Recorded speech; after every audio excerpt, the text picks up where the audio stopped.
And then we didn't talk about it anymore. No. We started to, and then the rails kind of just went away. I don't know. I still think the whole thing really was about the dystopian future. Right. We should just, yeah, there you go. I mean, we're living it. That's what it is. This is what why it's we like to be in a dystopian where we future. are. Because No rails at all. People like the four of us are running things. Yep. That's a scary thought, Scott. That really is. Oh, we're fucked. We are running things too, aren't we? Fuck.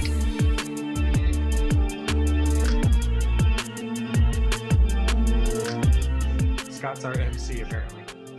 All right. Welcome to Four Dads, One Podcast. I'm Scott. I'm up here in the Pacific Northwest, and this is my first and only podcast that I've ever done. I'm going to pass it on to our next member, Big D. Oh, I'm second. I'm Damian.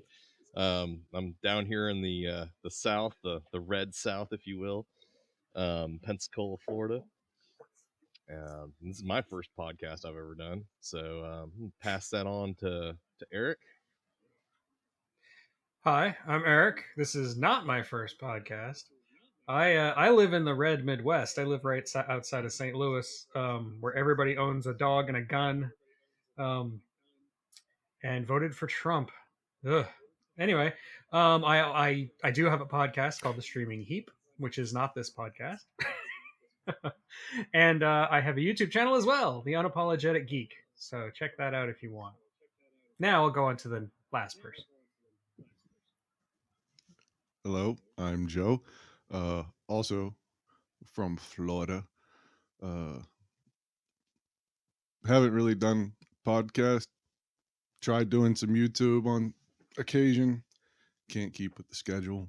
But looking forward to this. We've all known each other known Scott since second grade, Damian since 8th grade, and Eric since college. So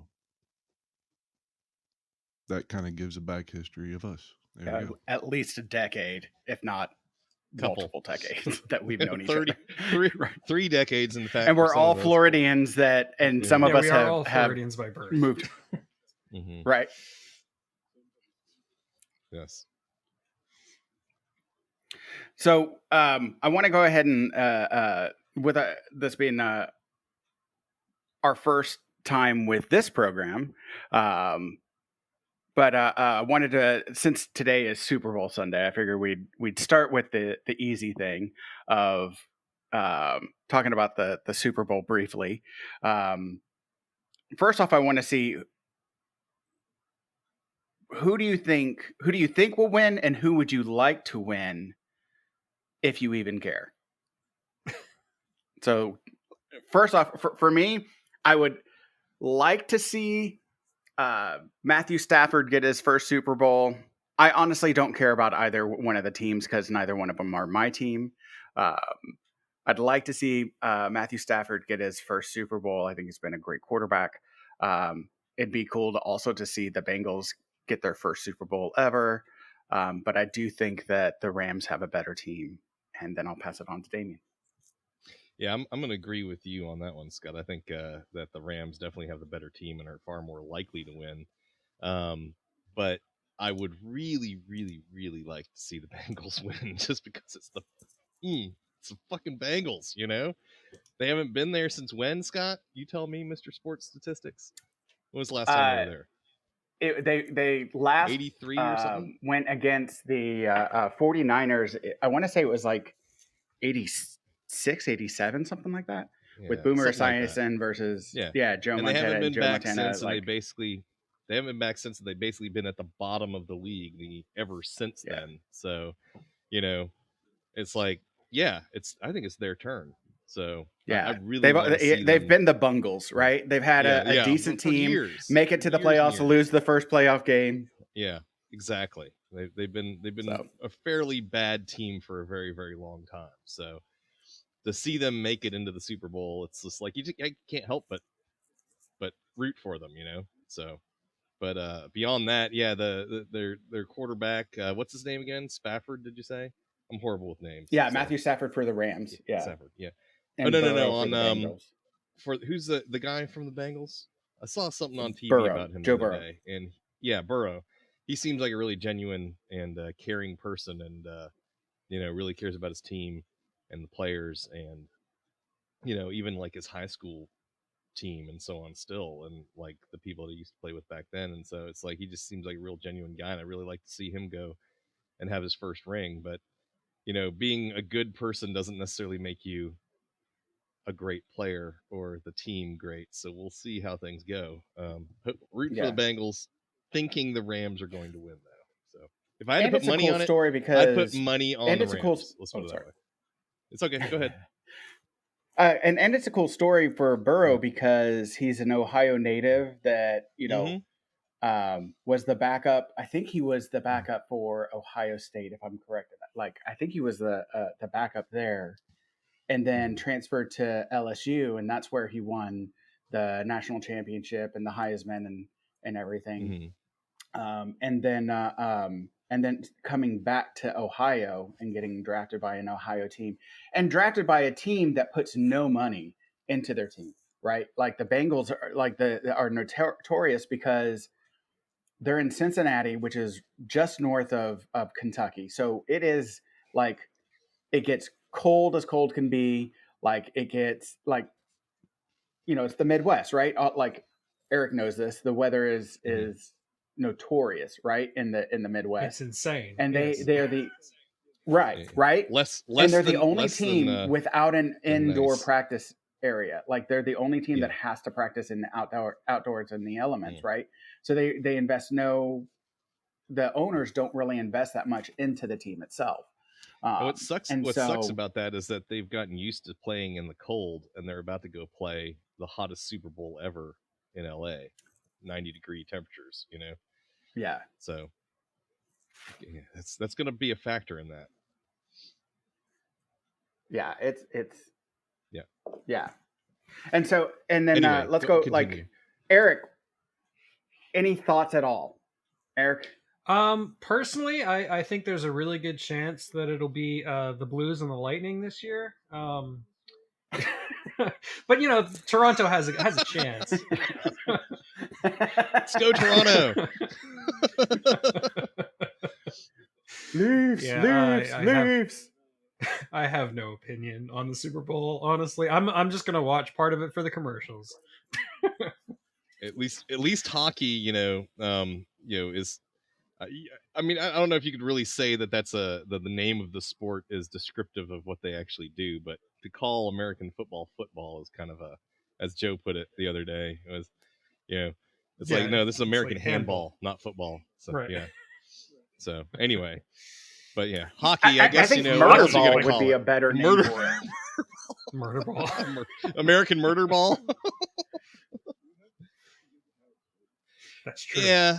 Or add some spikes or something, or razor blade gloves. I mean, something. Right? Yeah, true. Turning it into rollerball almost. There you go. Maybe make the ball just like occasionally explode while it's being carried. It's just randomly just. It could be this throw, it could be later in the game, but once a game, that ball's going to explode and take somebody out. So maybe during a fumble, make it a cinder block. There you go. Make it out of concrete and just holy moly! Did you see he threw a 10-yard pass? That's amazing. I think there'd be a lot of running the ball if the game was like that. If the ball was made out of get rid of the grass and the AstroTurf as well, and just put a nice smooth concrete so blood becomes an obstacle when you slide in it. Smooth? That's too nice, man. It doesn't need to be smooth concrete. It should be like that rough stuff that we used to play on at but I want should be Detroit asphalt at basketball courts that were like razor blades. There you go. Yeah.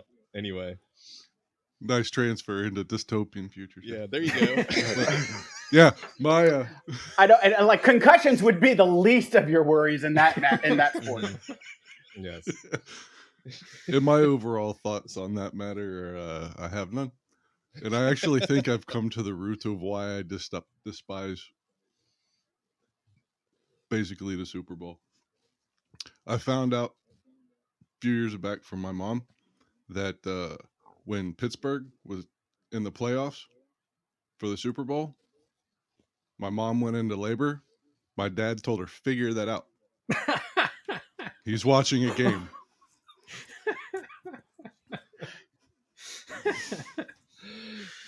So there you go. I'm surprised they were, yeah, A little bit of therapy here. together at all after that. Yeah. Yeah. Talk That would've about been a grounds trope for- of fatherhood. Yeah, really. Jeez. Anyway, I just thought I'd have to share that. No, You got no, me beat. I I know, just- and I I love just how you didn't- bring it back to. I just didn't like it because my parents would just randomly scream, and I would be in my room trying to be quiet. Just all of a sudden, it's traumatizing, man. Hearing your dad, you son of a!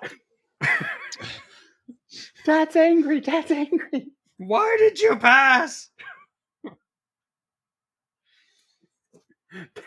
Dad's screaming at the invisible people. So that's my backstory with the Super Bowl. Mm. So. That's funny. No, You but got me. I love how you bring that back. No, and I love how like you come to it like when we wrap up with you Mhm. again. Like one of the things that we want to do with it that I think is a great model for this podcast is that kind of like how things relate to our different experiences of fatherhood, right? Because we all have different roles, right? And we've all had different experiences with our own fathers and stuff like that. And so what does it what does it mean to be a man? What does it mean to be a father? How do we deal with being a father in this day and age, right? Because especially all of us being Gen X, right? We came from an era pre-internet and moved into the creation of the internet, and then are trying to deal with the internet without, the kids nowadays grow up with it, and so they're much more savvy, sort of, for as much as a adolescent can be, right? And then I was going to say define and so Gen savvy. X is a really, what's that? I said I was going to say define savvy, but yeah. Well, I mean, like as savvy as one can be without like a fully developed frontal and prefrontal cortex, right? And so, right, like as savvy as one can be without those things, right? And so I don't know. I think of myself as it's an pretty savvy, and I don't have a fully developed frontal lobe. So. I know, right? Oh, the issues that we all Were carry. you dropped right? often Mine as is a most child likely there? damaged. And so I think how these like kind of play into the different what it means to be a dad, what it means to be a man, and the different roles that we all take in this, right? And the different perspectives. And so that's why, Joe, I appreciate you kind of bringing that back together, because like, I agree with you. I think dads back in the day, like when we were growing up, like the whole dads being present in the delivery of us was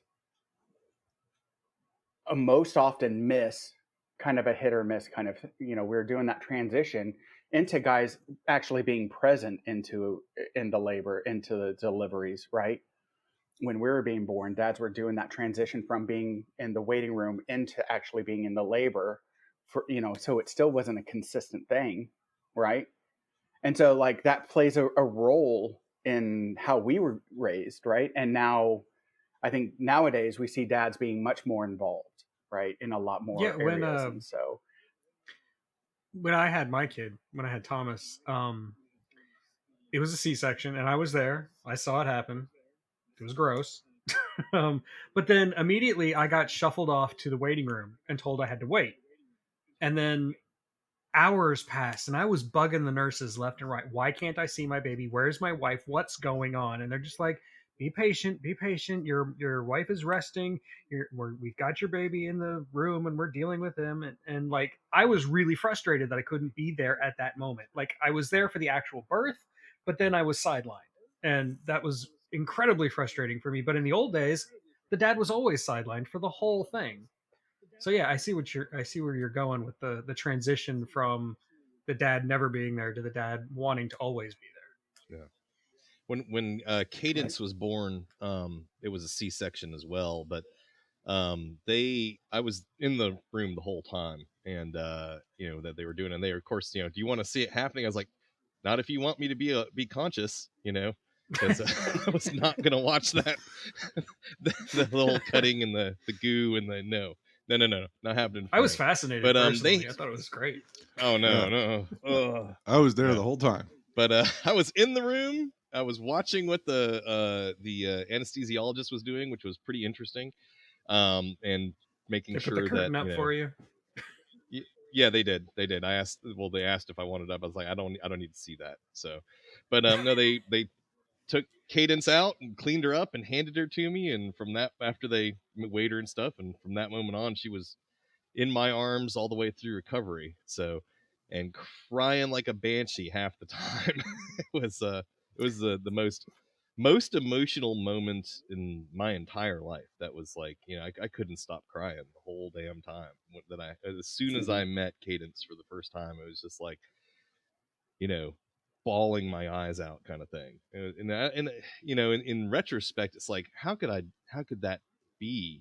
But it was just like, you think about it, it's like, my whole life changed at that moment. It's, stopped being about me. It started being about somebody else. And that it was almost like at the same time that I'm exceptionally happy that I had meeting this little creature for the first time. It was also almost at the same time like mourning the death of myself, if you will, because I was no longer at that point going to be that person anymore. So you can kind of see the two sides of that. Yeah. But anyway, back to That sort of makes the sense. point, I guess. That's a really no. Yeah. I want to touch on that because that's a really great insight that I never even like thought about. Right.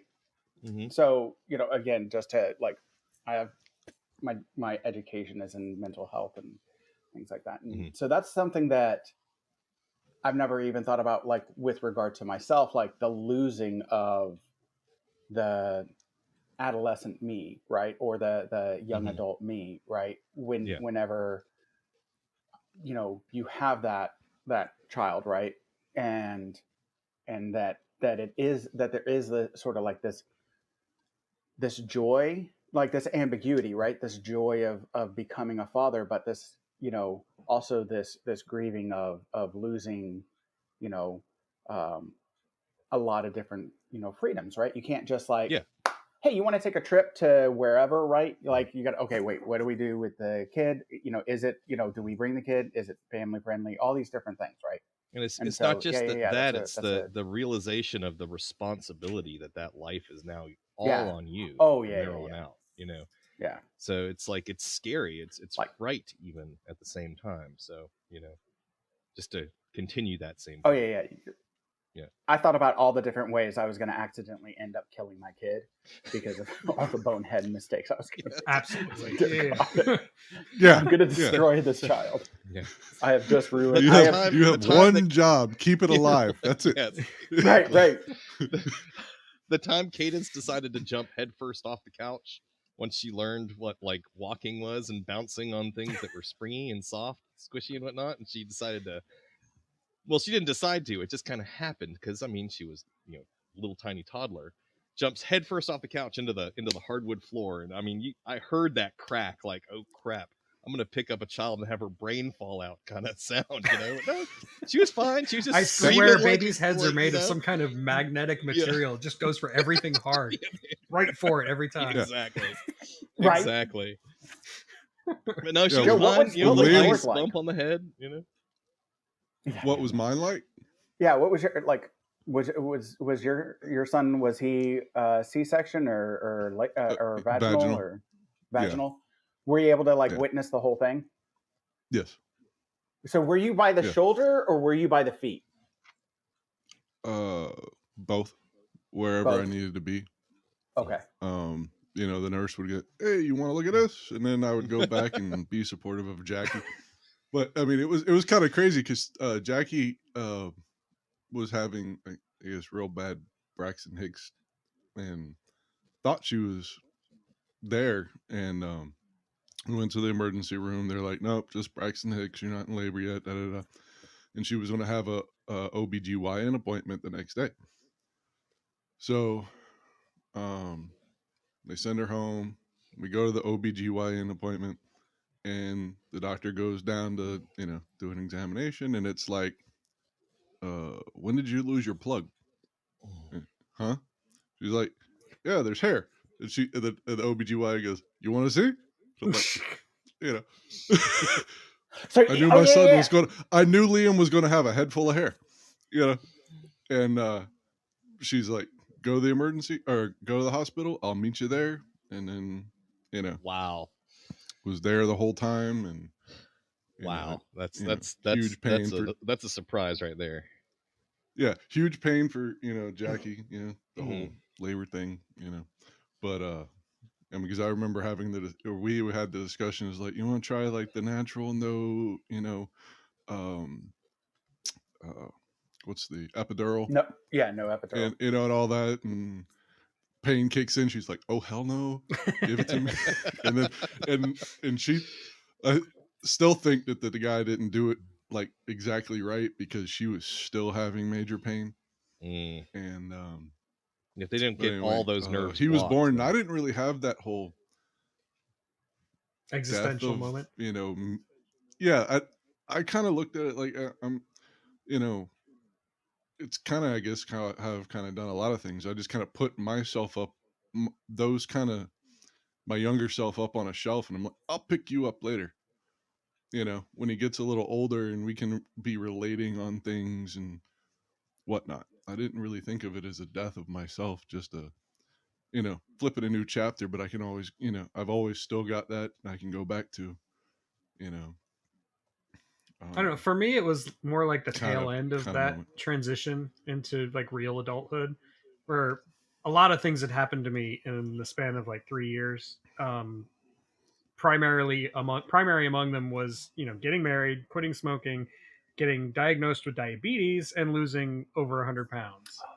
All those things were major changes to me, and I, at that point in my life, I knew I was growing up, and I had to be growing up. I had to leave a little bit of the adolescent stuff behind.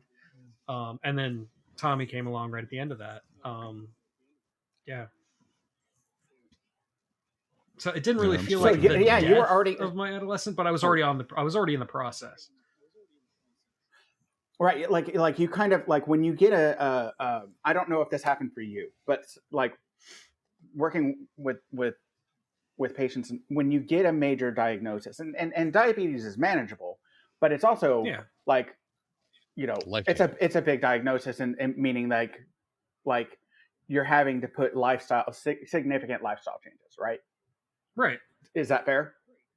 No, it's So definitely you fair, were and kind of it kind of forced me to. Yeah. yeah. So I was And so kind of you were already kind of like in that process of like, like the old saying, putting childish things. When I became a man, I put childish things away or whatever. You were already actually starting that process before your kid even came along. exactly. Yeah. And Gotcha. I So often say your that child. actually getting Okay. my diagnosis, I still to this day don't think of it as a bad thing. It forced me to make really positive changes to my life. And I Yeah. think, and that benefit risk ratio, benefit is all high at the moment.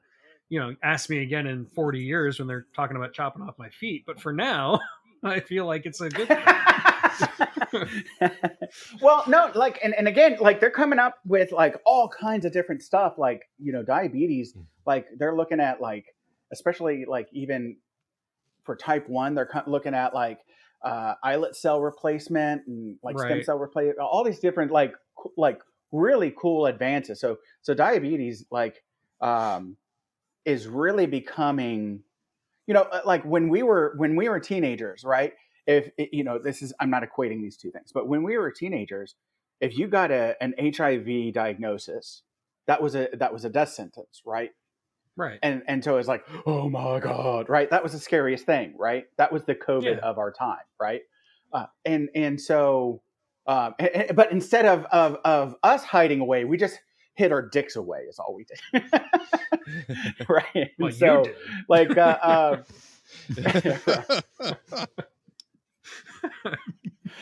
maybe I took it too far by tucking, and like maybe I was being a little bit too literal. There it is. I was waiting. I don't know. You But can no, I get mean, it in the Magic air. Johnson is still alive, so Right. Well, and so like, but like that when we were younger, that was a terminal illness. You had 5 years left, right? Once you pretty got that much, yeah. diagnosis, your lifespan was 5 years, right? Now it's like they've got a medication that you can take to help prevent like getting like a pill that you take. It's like all of this stuff. Hep C is curable.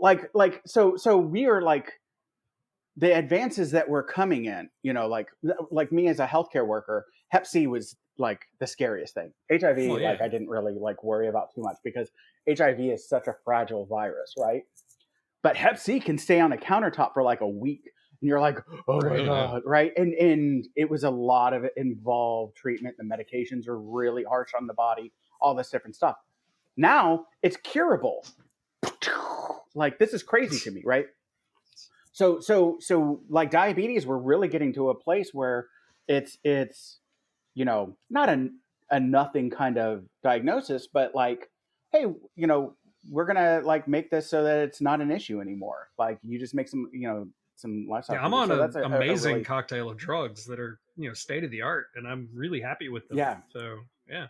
Well, But the one thing I no, want that like my one of insurance company won't let me get is that like patch you can just put on your skin and it'll just keep tabs on your blood sugar at all times and like send data to your phone. You don't have to prick your finger or anything. Man, I really wish I could get that, but my insurance company's like, no, you can't have that. You have to pay thousands of dollars for that. And,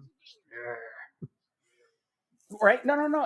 Again, like it's you know anyways, we'll get to that in the when we talk about our dystopian future, and so, but no, I'll come back to that like when we Is get that there. the segue? Yeah, I know, right? No, I Okay, just go wanted to ahead. bring up my like my kids. So my experience, like I have two girls. Yay, it's amazing. But my first one, we were planning on doing a vaginal delivery. We were planning on on us having a vaginal delivery. But like no, like we were doing like we were practicing like hypnobirthing and taking hypnobirthing classes and all this different stuff, and I was reading her like these little scripts to kind of like help her with meditating so that like it reduces the pain and all this different stuff that we were trying to do. Not quite too, we weren't going for like the whole like you know as my kids say, poop it out in a pool. But like we weren't going for like the pool birth or water birth or any of that stuff. But like we were trying to do as natural for her. But like again, I imagine that as soon as like the pregnancy started kicking in, she probably would have been like, numb it up, numb up everything. I don't want to feel anything. I don't want to feel my feet for a week. Like I'm sure, but but 6 weeks early, she ended up having like like severe pain. We were doing the ice bear, the polar bear pose, where you just sort of like you're down on all fours and kind of sit back to try and widen the hips and relieve some of the pain. We were going to go see what movie? Oh, um, what's the movie with Katniss? Hunger Games. Hunger Games. We were gonna, like Hunger we were planning Games, on yeah. going. Yeah. We were planning on going to see the Hunger Games with some friends of ours on a Sunday, right? And we were gonna go see that movie with our friends and stuff, and we ended up having to cancel because my wife had to go to the hospital. she was in like such pain, like, and it was, you know, she's half Vietnamese. And I always joke that she's like sometimes fills the stereotype because she's a Asian engineer and all this different stuff. And like here we are talking about like this pain, and she's like, oh, it's 100% a 10. No, so we go to the hospital. She's having a lot of pain. Turns out she's got ovarian torsion. And so what that is take one of your nuts and twist it and squeeze it, right? No, thank you. Right? And Some so people pay for that. like, I know, right? Yes. Oh, crushing. Joe, yeah. Joe, is that you chiming in on yes on that one? No, you don't have to pay for it. You get it at home. The stilettos this time. Got to find that barrier, between pleasure, pain, Yeah. Get right up to the line. If you go too far, man, you start seeing the pinhead and shit.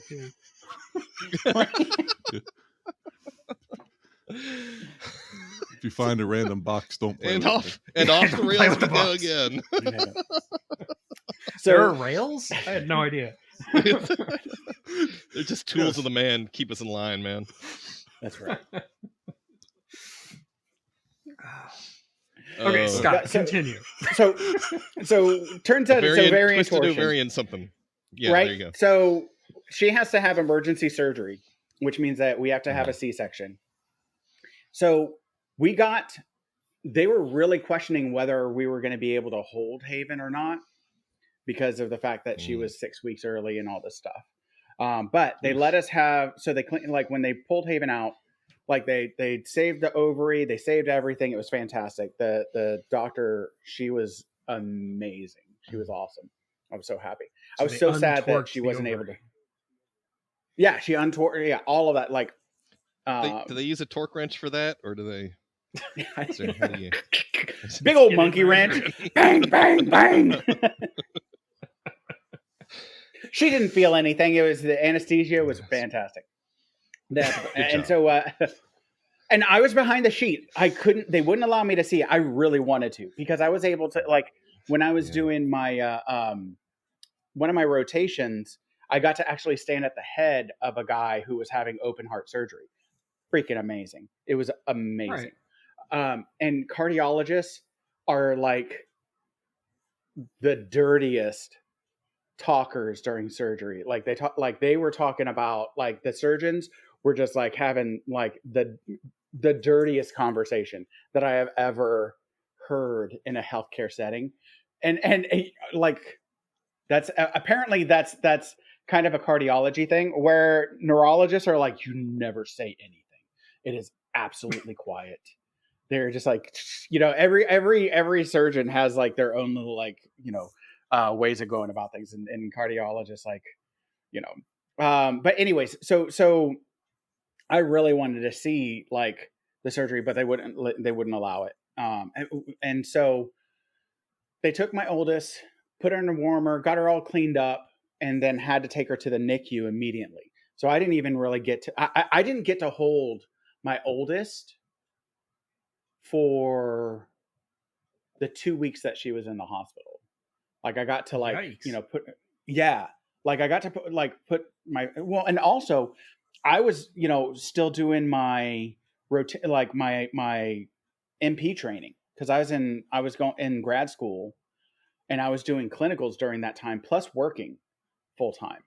And so, like, I had to do my clinicals during the day.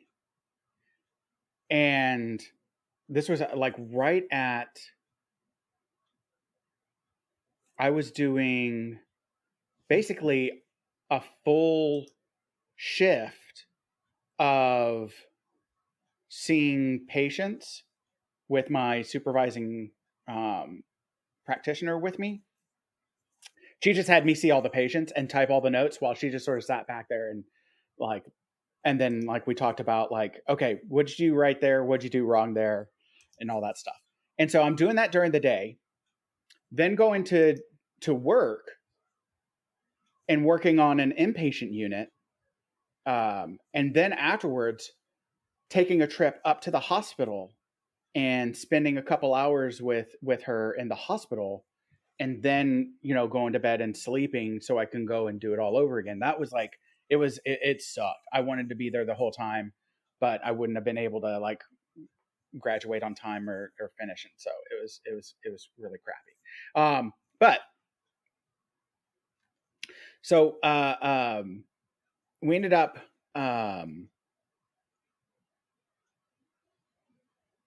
so like when she got like when we were there, like, and also because she was so premature, they had to give her surfactant because her lungs would have collapsed and she wouldn't have been able to breathe.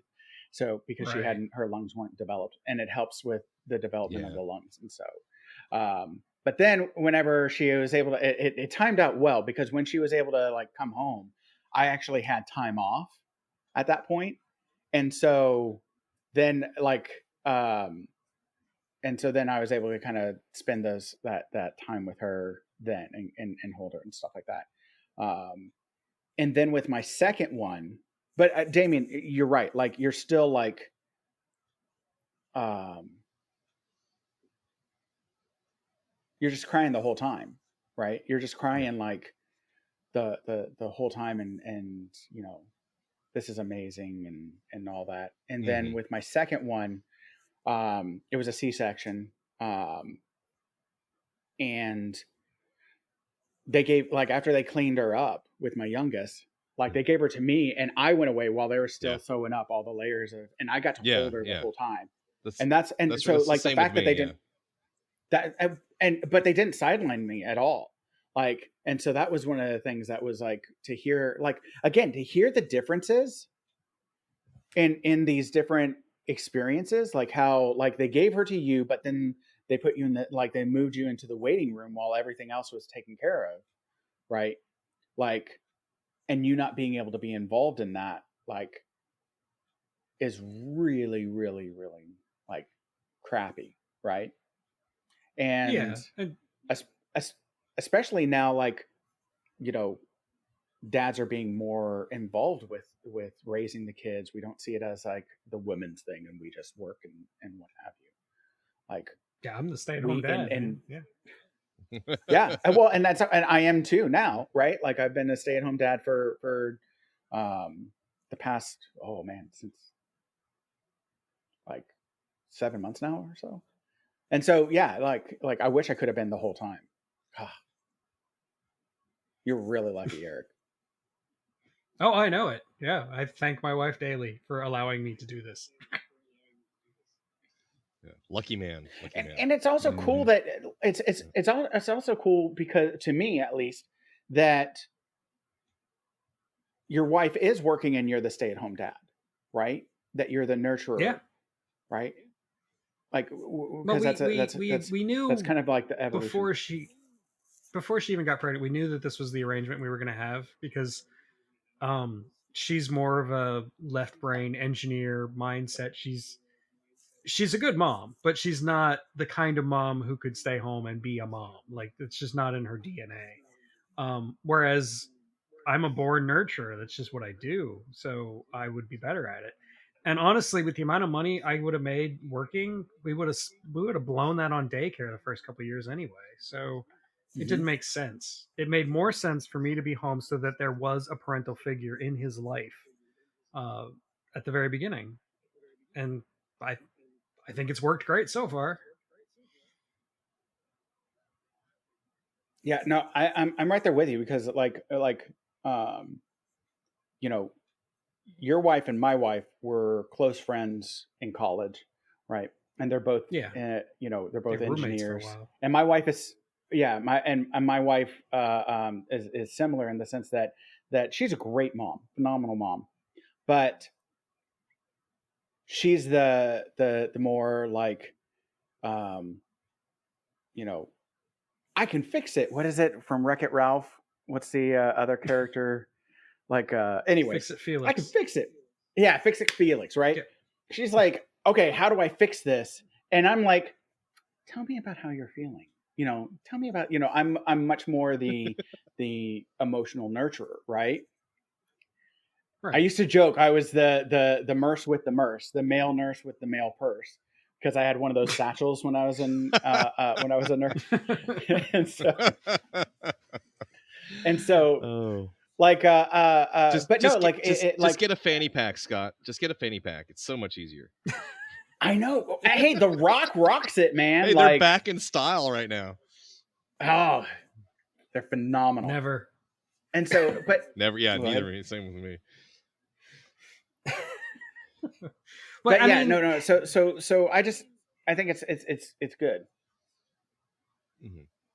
okay, Go ahead, but Eric. like there was some weirdness in the early years, like being the only male to like go to the playground with their kid or to go to the little gym. You'd get looks occasionally that like, why is Yeah. there a man here? Yeah. And you can't I help get but that feel entirely. like kind of a creep. Yeah. Yeah. Yeah.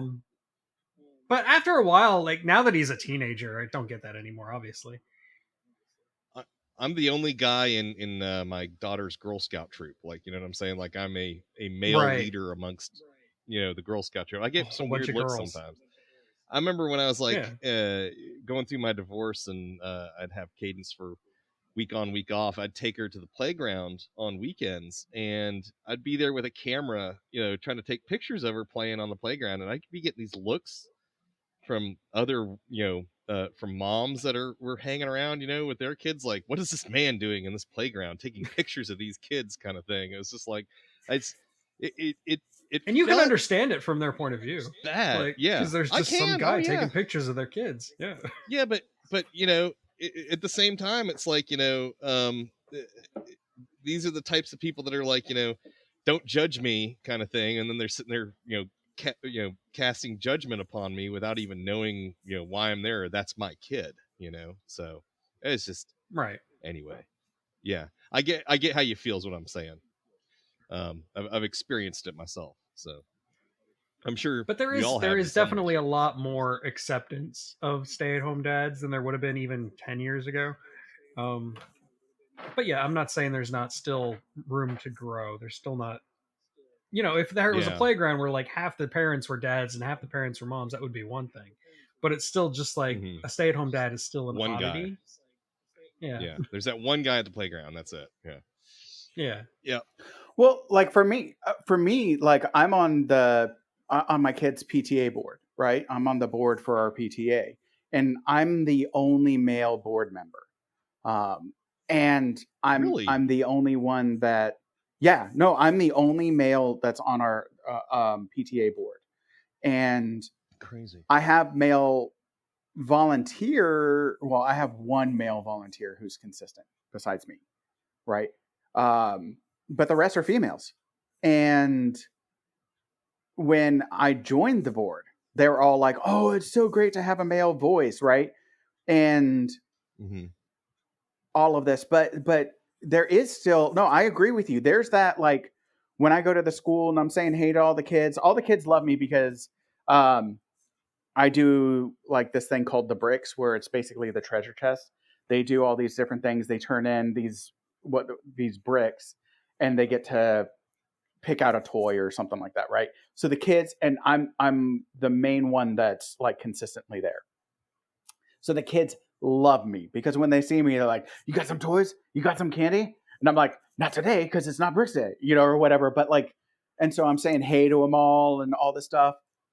And there's so the other guy that's a little bit more consistent with it is an older gentleman, and he doesn't get the good looks that I tend to get sometimes, right? Because I think they see him as like the grandpa, whereas I'm the younger, you know, I'm still a young adult. I haven't moved into middle age yet, but I'm the young adult male that is here with all these kids, right? And even in our neighborhood, right? I'm on the HOA board. I'm really active in the neighborhood. I talk with all the kids, and I'm like sometimes I get that, like, from parents that don't know me, like, who's this guy that's talking to the kids? Who's this guy? But I talk to all the people. I say hey to all the neighbors, all this stuff, like, because I try to be, even before we took over the HOA, I'm a very involved person. But there is that, like, well, I am a weirdo. Let's just get that out. But like, am I that weirdo, right? And you know, it's a real, At least you can it's admit a it. it's a real thing in the back of your mind, like that I think is not fair to men, right? Like, Yeah, it is we kind of a want men stigma. to, Yeah. Yeah. we want men to be more involved, but when they get involved, we judge them, or we like look Yeah. at them, give them sideways glances, Yeah, right? exactly. And so Right. tell me what you want, right? Because also, like we're from Florida, man. Like the first, we're from Florida, and I'm living in Washington State. The first two big female child abuse, like that people like, you know, the first one, like the most I think the one that older people are most aware is Mary Jean Letourneau, or whatever her name was, who was up here in Washington, right? The teacher that had the relationship with her student, and now they're still like, now they have a kid together, and you know, after she served time, like they're now married and whatever, right? And then there was that girl that, remember Sandy, like there's the really attractive girl from Tampa, the really attractive teacher, and when she came out, I don't know if you remember, all the radio hosts and all that stuff were like, why is this even a big deal? I would have loved to, you know, like have that happen and what have you, right? Remember what I'm talking about? Like, Yeah, the disgusting reaction. Yeah. right.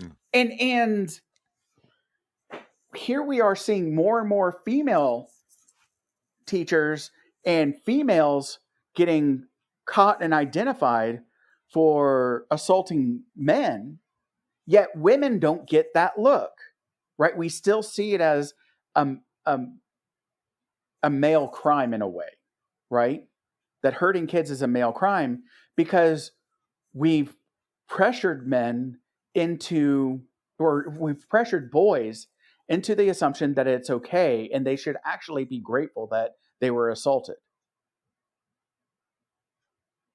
And so we pressure them into silence from speaking up, right? And so women don't get that same look. So if you have a whole bunch of women at a park, you're not like, which one of them is the you know, child abuser? But you, like you said, when we go and we're involved with our kids and we're at the park, what are you doing taking pictures of these kids, right? We get that sideways glance, even though women are just as much a perpetrator of these crimes as men are, right? And it's Is to that a me, it's like statistical a, fact or just what you see? I don't think that's a statistical fact, because you got to consider I sample was about to size here, say. because Yeah. there's you going to be can't like measure 20 that if moms. it's not reported. Well, true. There's that too. Yeah. like I said, boys don't are starting to report it more, but boys tend not to report it as much because why are you reporting this? You're supposed to like it, right? Even when we were kids. Yeah, because Go there's ahead. the Go ahead, spin Joe. on it that somehow he made the conquest as opposed to he was violated. Mm-hmm. Right. Right. You know, Yeah, there's yeah. a spin on it. Yeah, but what you're saying is that we don't treat boys the same way because we see it as a conquest rather than as a violation. And I Right. agree. You know, Because us so- Yeah, I mentors, think we're all in agreement here. Mm. like I thought about this whenever, like that we infantilize.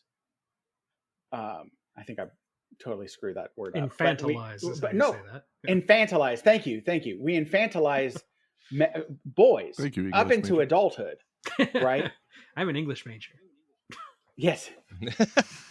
Thank you. Like all of our skills come into play, right?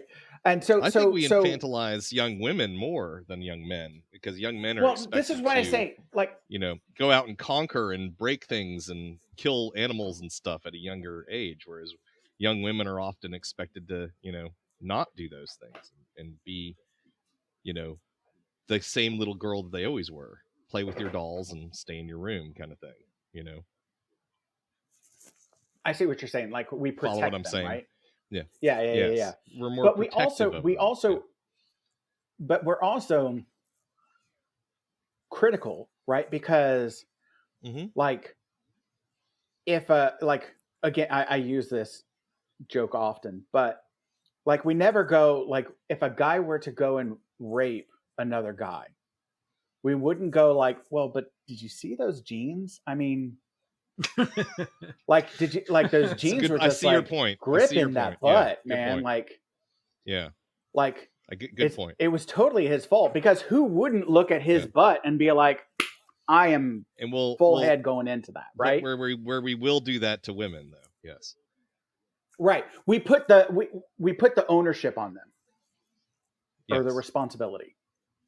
Right, because that's the one thing that kind of drives me crazy is you know, women will dress how they feel comfortable and want to make it where they feel good. If they want to feel beautiful, right? That is not an invitation. That is not a here's an invite, come and grab it. You know, when they're just boosting they're comfortable in their own bodies and they're just want to feel good, want to feel pretty. And men just immediately go, well, she shouldn't have worn that. That's just No, you're right. Absolutely. Yeah. It's not an invitation. It's just if I want to go out in a damn Speedo because I think I look great, that's not an invitation for anybody, male, female, to come and grab all up on me. I'm not giving you an invitation to wear a just, Speedo, Joe. just to clarify, it's never going to happen. Yeah. But it's just let's stay away from discussions of Speedos in any of us. But that becomes a norm. My banana hammock is for me and no one else. Yeah. I saw a video of a woman putting one on as a mask, and it was hilarious. She's like, "What's this other strap for?" Like, no. I saw that too, bro. I didn't see that. I got to look that up. That's brilliant. Yeah, but it's just women. To me, it all goes back to the patriarchy and religious ideals and stuff like that. That women have always been viewed as property, and something to protect and something to. Yeah, Scott even had that Freudian slip just a minute ago saying ownership. Right. Right. Yep. And it all goes back to that. And I think we're starting to see in society that starting to really break down even more. And again, who are we protecting the women from? Others. We're not going to. Most people are not going to admit that they're the one that they're trying to protect women from. We're protecting them from evil penises, is what we're doing. Exactly. Only authorized. Right, but again, and that's where it goes. And there's a reason. There's a reason for it, though. Who paid the dowry, basically? Yeah. Well, there's a reason for it, though, because men can run around and impregnate, 10 women a day. Let's say, women can only get pregnant once, but then the woman has to carry that child to, at least not necessarily today, but once upon a time, has to carry that child to term and then care for that child. So there's a reason why these, people want to, or fathers, families, men in general want to protect young women from the evil penises in the world, is because of those reasons. But is that necessarily true today? I mean, it still is, yes, but at the same time, no, because there are ways around that now. Well, and also you get my point, though. Yes, 100%. Yeah. And I actually I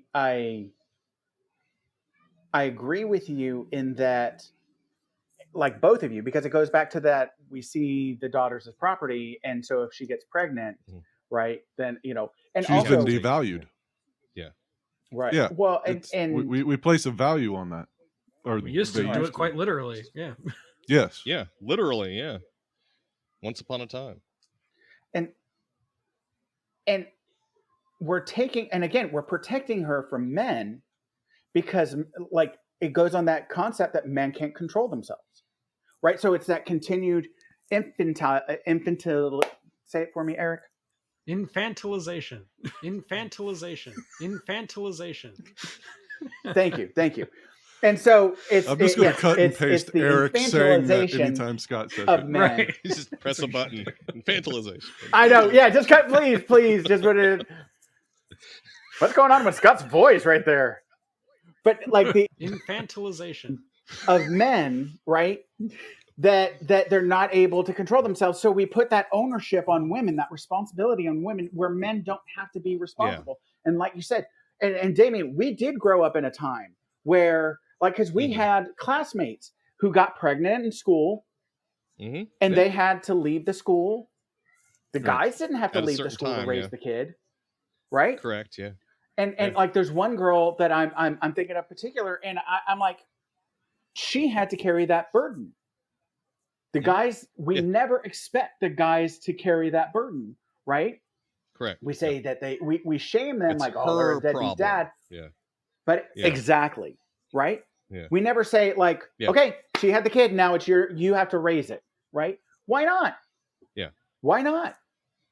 Like, and so that's where we and I think with this generation we're getting better because our generation is recognizing that transition and that difference. Part of the reason to expound upon that point of, why don't we make it the boys or the man's problem too? Part of it is at least what I've seen or experienced is quite often women take this position of ownership of the child in and of itself because they carried it and it's their child and their child alone. And this is coming from divorced single father here, so I have a different perspective, looking at it from, it's not hers, it's ours, and we both have to take care of the child. I spent a lot of time doing guardian ad litem work with my father, so I saw a lot of divorces and a lot of custody battles. And you are 100% right. The woman always thinks that the child is theirs and theirs alone because they carried it. Correct. Yeah, that's a very common thing. And that's not how I see it, and that's not how like real dads see it. It's our child. We both should be raising it. It's not just yours because you're a woman and you carried the child. It's mine too, And just even using the terms like mine, it's another human being. You don't really own it. You're just, or hurt him or her. You're just being a parent to. Speak for yourself. My son is my slave for sure.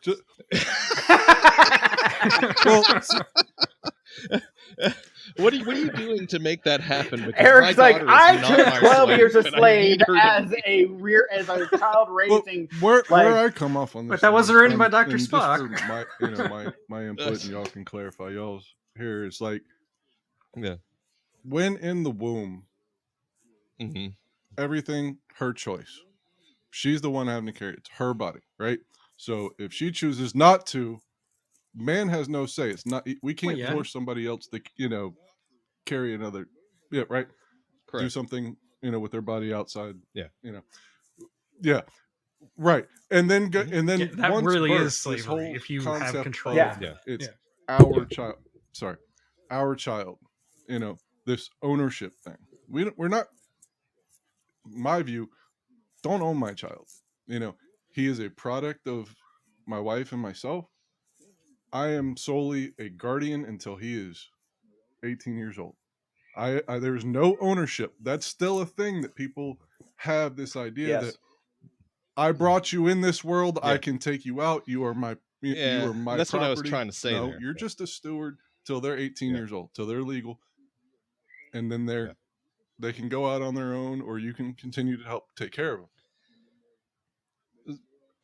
I think part of it is because we are responsible for the child until they're 18, both legally and morally. And so there is a little bit of that. What you do reflects on me, so I have to take ownership of what you do. So, I can see where people can get off on that point. It's also like you have to take ownership of what's good and what's bad for that child. I mean, this is your child. Yeah. So you should have to take say in that. Yeah. Over anybody else, over say, the state, even in most cases, not all cases.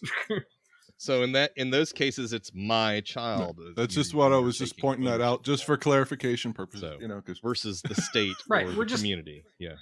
Right. Yeah. No, yeah. Joe, you are absolutely Yeah. correct. Yes, Okay, yes. we are just guardians. We're not really slave owners. Yes. Okay. Yeah. Not having 15 kids because I need a farm, damn it. So I insist that my children call me master. that's not where I was going with that, but okay. Too late, Joe. Hey, We I'm a already white ran man off from the tracks South, again. dang it. I have biases. I'm sorry. I'm not a I thought you were perfect from Iowa person. originally. I know, right? Hey, Iowa Yeah. is the it's dude, like man. It's like I'm from Toronto Go ahead. originally. I'm not really a Southerner when it comes to We're from that Florida. kind of We're not thing, really but yet- Southerners either. We're too far south for Yeah, that. true. Right. True. Yeah. Damian was an import. Actually, Yep. Eric- I'm an import. Yeah, he went to where Florida. you on grew purpose. up, Eric, where you grew up. Hey, no, I did not on purpose. I was drugged here, kicking and screaming. Thank you. Yeah. I just decided to stay. I like Just decided to healthcare. stay. Don't take it away from me. Exactly. Oh, yes. But no, But Eric, yes, where I you grew up was up, Orlando. You guys grew up in the Panhandle. Right. Yeah, Yeah. we grew up in the It's not South. really we Florida. had This is Lower This is Alabama. lower Alabama. Yeah. Yeah. when you have KKK marches. Well, actually, you probably had some in Orlando. They just had the Nazis out there, right? When I was 5 years old, my parents did have to sit me down and talk about why our new neighbors, had a burning cross in their yard. That was an uncomfortable conversation. Wow. Mm. So yeah, I mean, the South was still there, but I Yeah, still don't think of Yeah. Orlando as the South. right. Yeah, I know. Like my wife grew up in Miami, and she was like, "No, that's not No, Miami definitely not. Miami's North Yeah. Cuba, really. right." Northern Cuba. No, it's a combination of northern Cuba, and southern New York, New Jersey. Yes. But then you go a little exactly. bit further south. You go into the Keys. That's an alternate dimension. I Yeah, love the yeah. Keys. Keys, like I've never been there, but everything that I hear about it, Keys is like basically the Caribbean, like white Caribbean. You got to go down there and see the drag races, and there's no cars involved.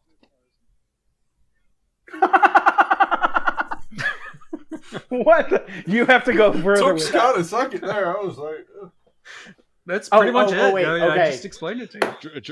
Drag as in clothing. that. My bad. My bad. I'm gonna blame that on the lag. That's Yes, what we'll queen. do. That's what we'll do. It wasn't that I totally had no idea what you were talking about. It was totally. No, I tell you, one of the best connection times I line. had in That's- the Keys.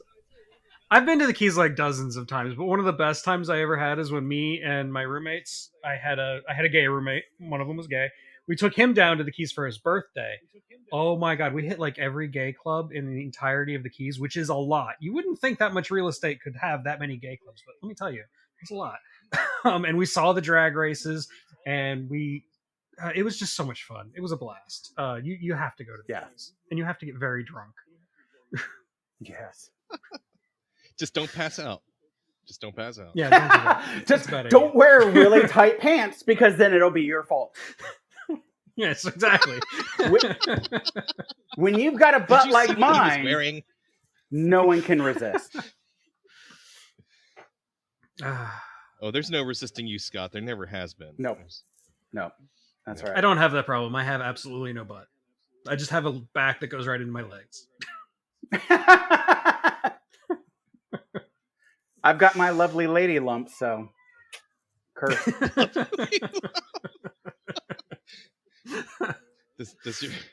Does your milkshake bring all the boys to the yard? It does, and it's better than yours. Damn right. Damn right, it's better yours. than mine. And yes, I do charge. God, that's a great song.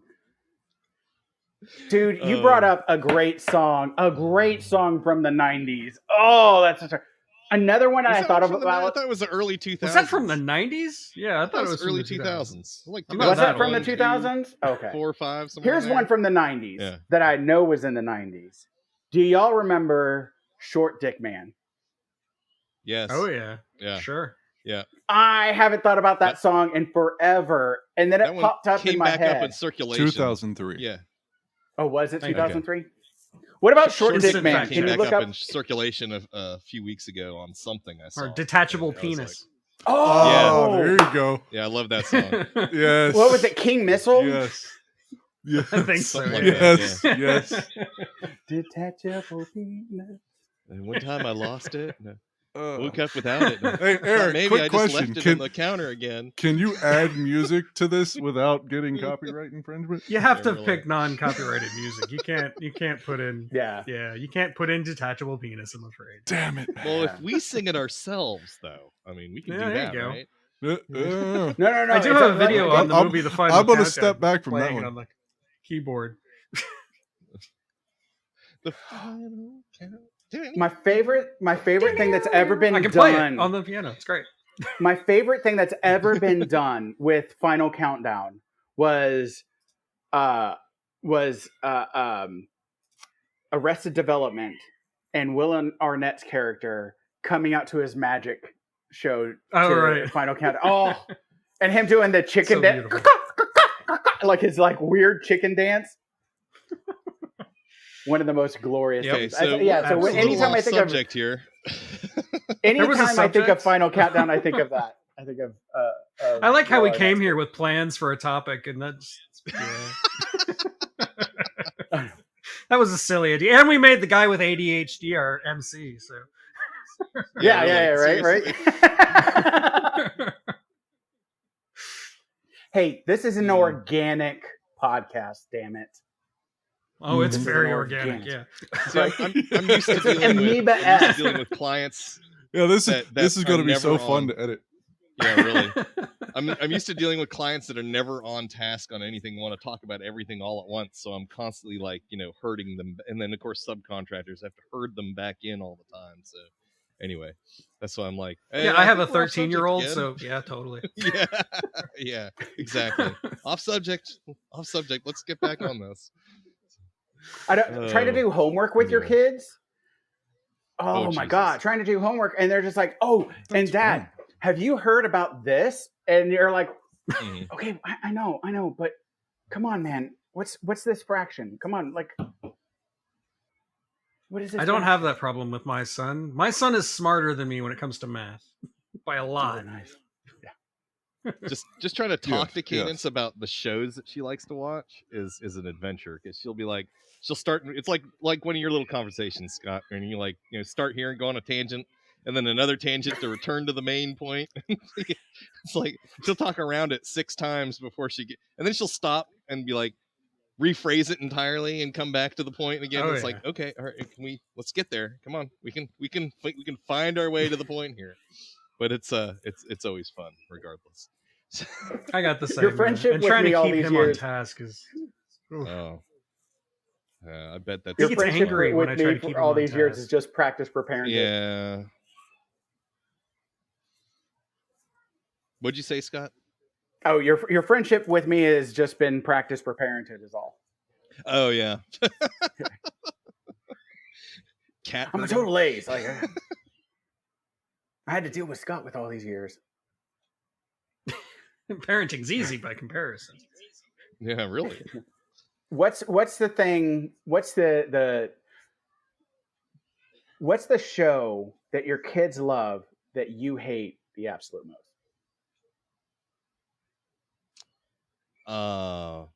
My daughter's into YouTube videos right now, not so much shows. So she has this one guy that she watches. He's like 17, 18 years old probably.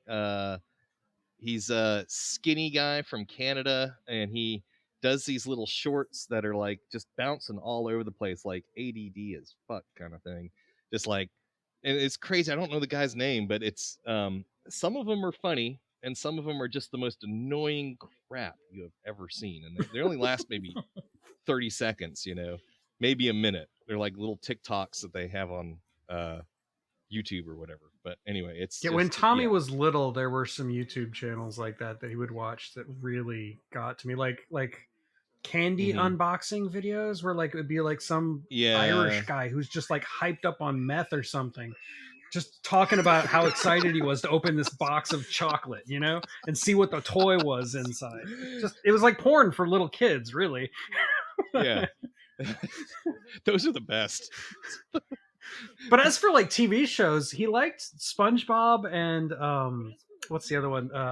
Phineas and Ferb, and those shows are great, like genuinely Liam great. likes some. I had no problem. There's with a couple those. of people I think he watches where they're going around just destroying shit. For like they know the house is going to be remodeled, so they're go through and just completely trash it, or they'll That could be take dangerous. a perfectly good MacBook and just how many times can I drop it? Ooh, I need to hire teenagers to do demo work There you go. for free. I need Just to don't hire expect the teenagers cleanup to do demo work afterwards. for free. They'll destroy Like, it, but they're come not on going in to here, clean just it break afterwards. everything.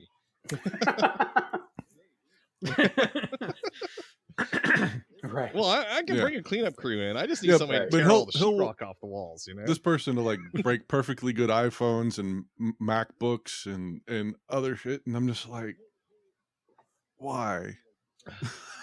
That's just not entertaining. It's like watching Jackass too. I never enjoyed that.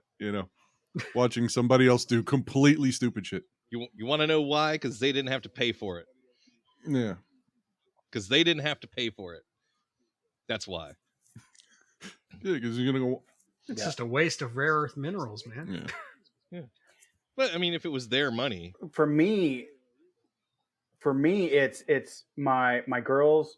Well, like one of them is like AFMAL, which I don't like because it's a young adult. Like I want to say they're in their 20s or something like that, playing these video games like Minecraft or whatever, and their target is kids, but they're using really inappropriate behavior, like not in the sense of like anything like they're being sexually inappropriate or anything like that, but no, they're just like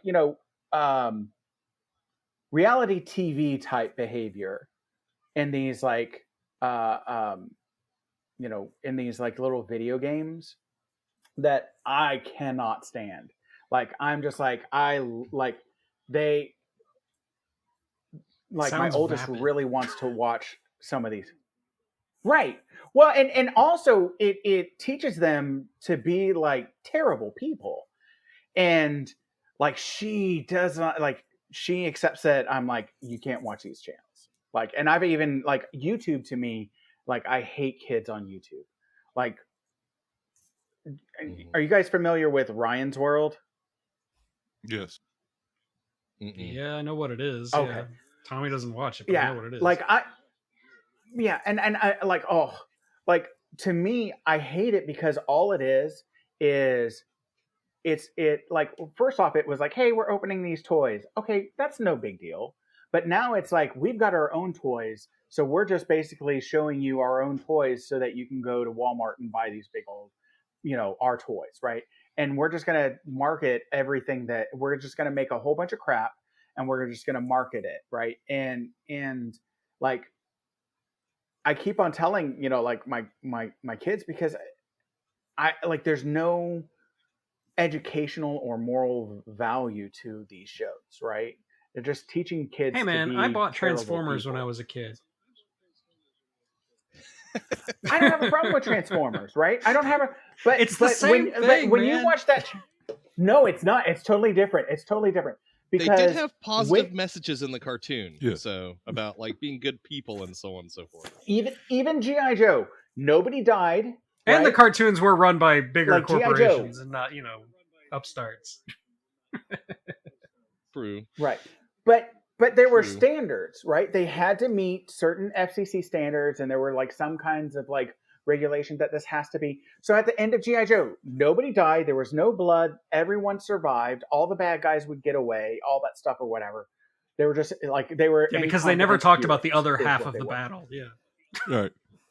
Right. Right. It'd be interesting to watch G.I. Joe from both sides. Have Cobra Commander come on at the end and be like, and you see, kids. Yep. Terrorism is fantastic. Murder is the other Yes. half of the battle. The battle, yes. Yes.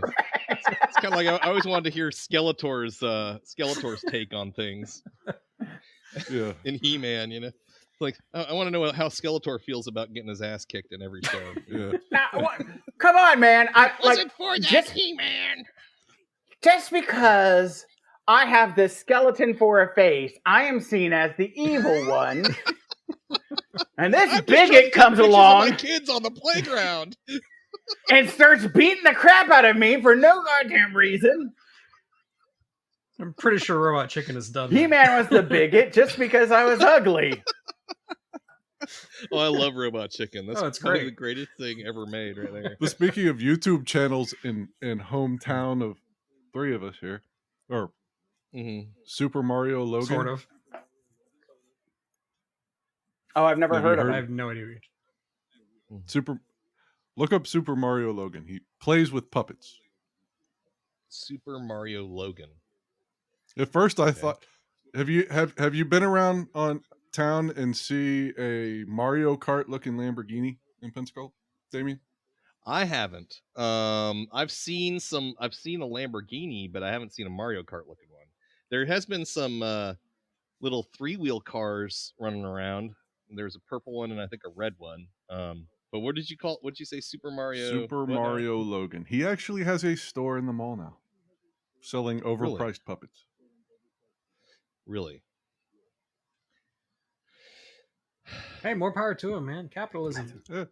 Yeah. But when I first my, Does he live here in my Pensacola? feeling, and this is probably my old man, like get off my lawn, position, right? Is that like you watch like Just okay, say dag nabbit. even like Just say it once. Yeah, I know. Get off my land! Dag nabbit! I'm gonna get you! I'm gonna get you, boy! I'm gonna get you! Sorry, Scott. Derailing you again.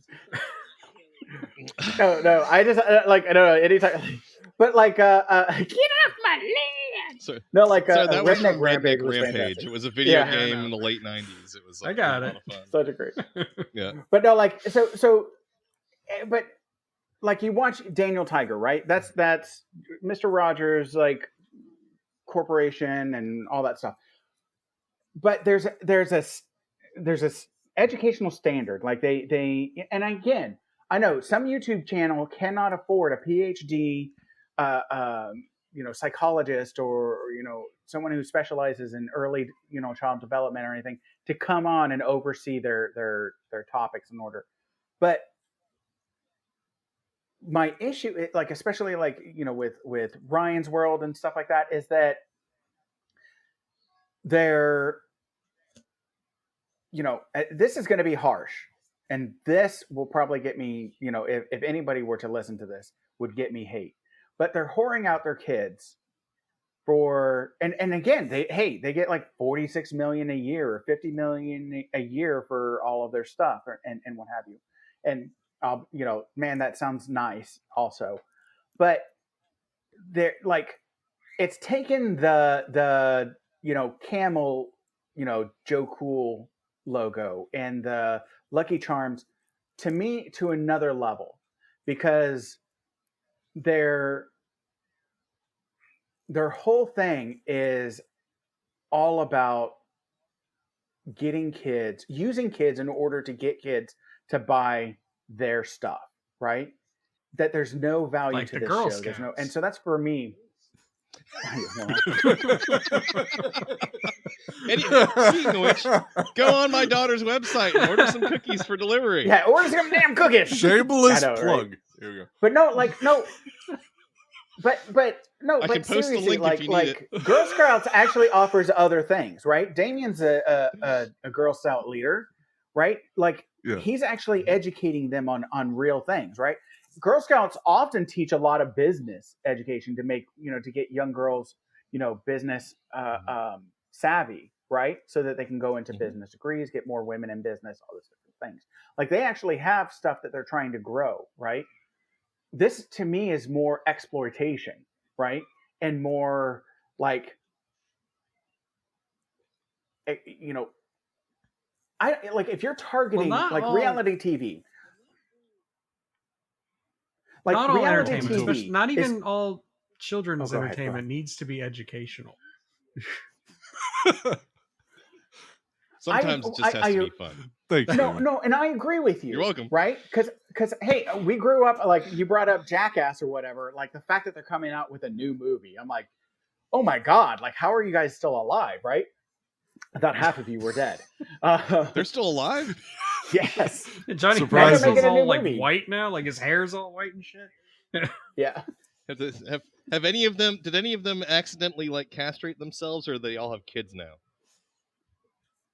I don't know. if they God, have the kids or bread. I not. hope not. But no, like so. I hope not. I know.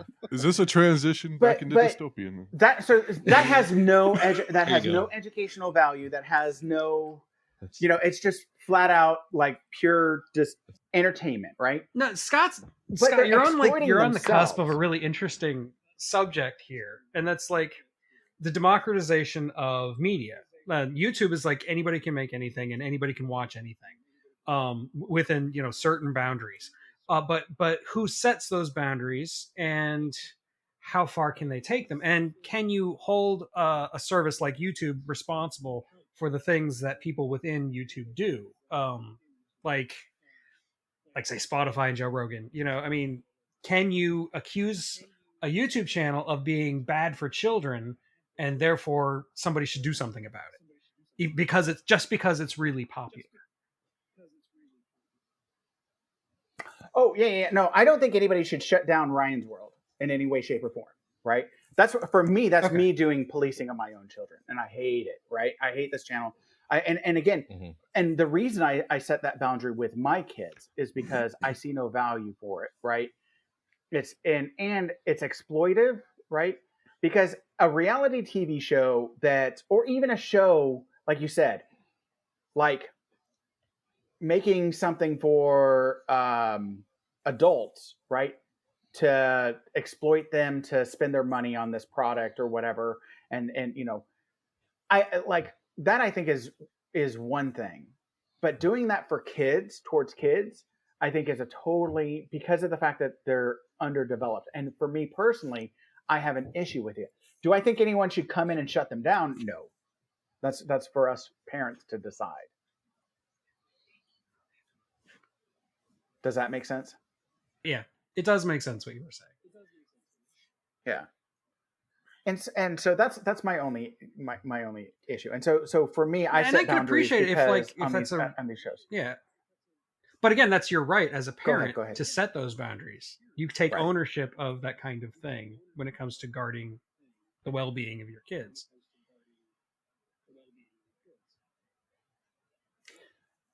And Sorry, guys, I do I'm like getting like as far Girl as Scout I do cookie like orders no, as you're we fine. speak here. Oh, thank you. Actually, I need to get those in. Like I just sold, or Cadence just sold a dozen boxes. I should say. I shouldn't say I did. She did, but of course, poke a little. You bit take here. ownership of that. Yeah. Yeah.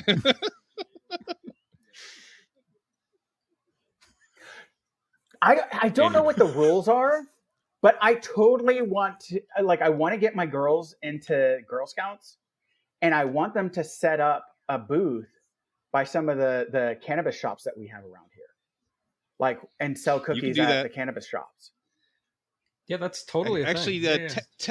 technically you have to that has to be a policy of your particular whatever it's called council, but our council has no problem with it. We can we actually specifically sent an email to if it the sells people in charge, and they were like, yeah, you can do that. If the business will allow it, you can go and sell in front of it. You just have I don't know where you live, to Scott. ask you.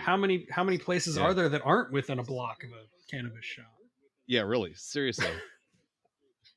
We have them like everywhere. I wouldn't say. I would imagine. I don't know this for certain, but I would imagine Colorado probably has more per capita than Washington. From what I've heard, that's just completely anecdotal. I have no idea. But from what I see, we do have a lot, just not as as prolific as I thought it would be, right? Because where's beer and cigarettes sold? They're sold at every gas station, right? Like here, you're not allowed to do that, right? And Do so cannabis shops outnumber churches, though? That is my question. No. That's when you know you've arrived. Not at all. I know. I mean, I don't think we're that far away from people being able to sell cannabis at the gas station alongside the beer and cigarettes. I really don't think they're selling. They're selling like kratom and all kinds of like supplements. Oh yeah, I mean you can get CBD. Yeah, they're already selling like CBD stuff. Yeah, I know. Yeah, I mean Yeah. it was before they made it illegal. You could buy, and some of them you could buy that fake pot and bath salts at some of the gas stations because they have tobacco licenses and whatnot. So you could buy whatever. So just depends. Oh, but yeah. Trust me, on the inpatient unit, I dealt with think so that they'd much sell of it there. Yeah. I don't at the gas station I frequent, they actually have on display that you can buy whipped cream canisters. So there's that. Yeah. Ready, whip.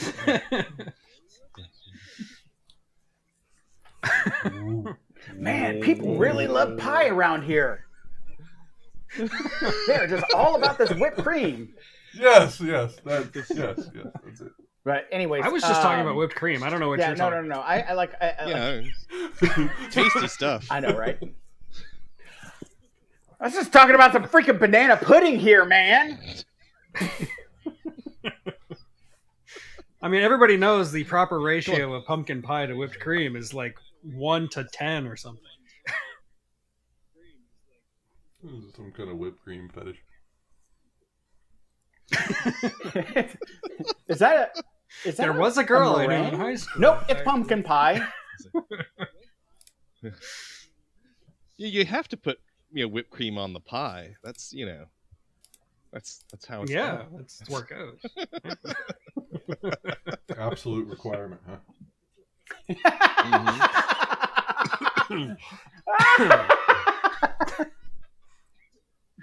Like Scott, that delay one is cherry killing me. pie. Yes. Oh, I know. Warm apple pie. Oh, Start making macaroni noises. okay. Anyway, my son is about to bang in here and kidnap me, so we should wrap this up. Yeah. Yeah. I think we're We'll have to pick up we're good at dystopian this point. futures on the next one. Yeah. We'll have to carry some forward. That was 4 Dads, 1 Podcast. The hot dumpster fire of topics and discussions and the meth-addled minds. Like when they're Lost talking in through the the ether. TV. I'm not going towards the light. Speak to us, Eric. they're Fuck the here. light. Somebody throw a Speak to rope us. to me. Who's here, honey? The TV people. Where's the damn Ouija board? When you were talking about tucking back, I was like, I'm having a Silence of the Lambs. I know. Scott's been replaced. I'm like, it's like, would you fuck me? She puts it. Sorry, what? She puts the lotion on the skin. Oh, okay. You're talking about Silence of the Lambs, the tucking. Yeah. Yeah, like all we need is the hearing. Yeah, all we Okay. need is the audio. Okay. All we need is the hearing. Your words are good. I know, right?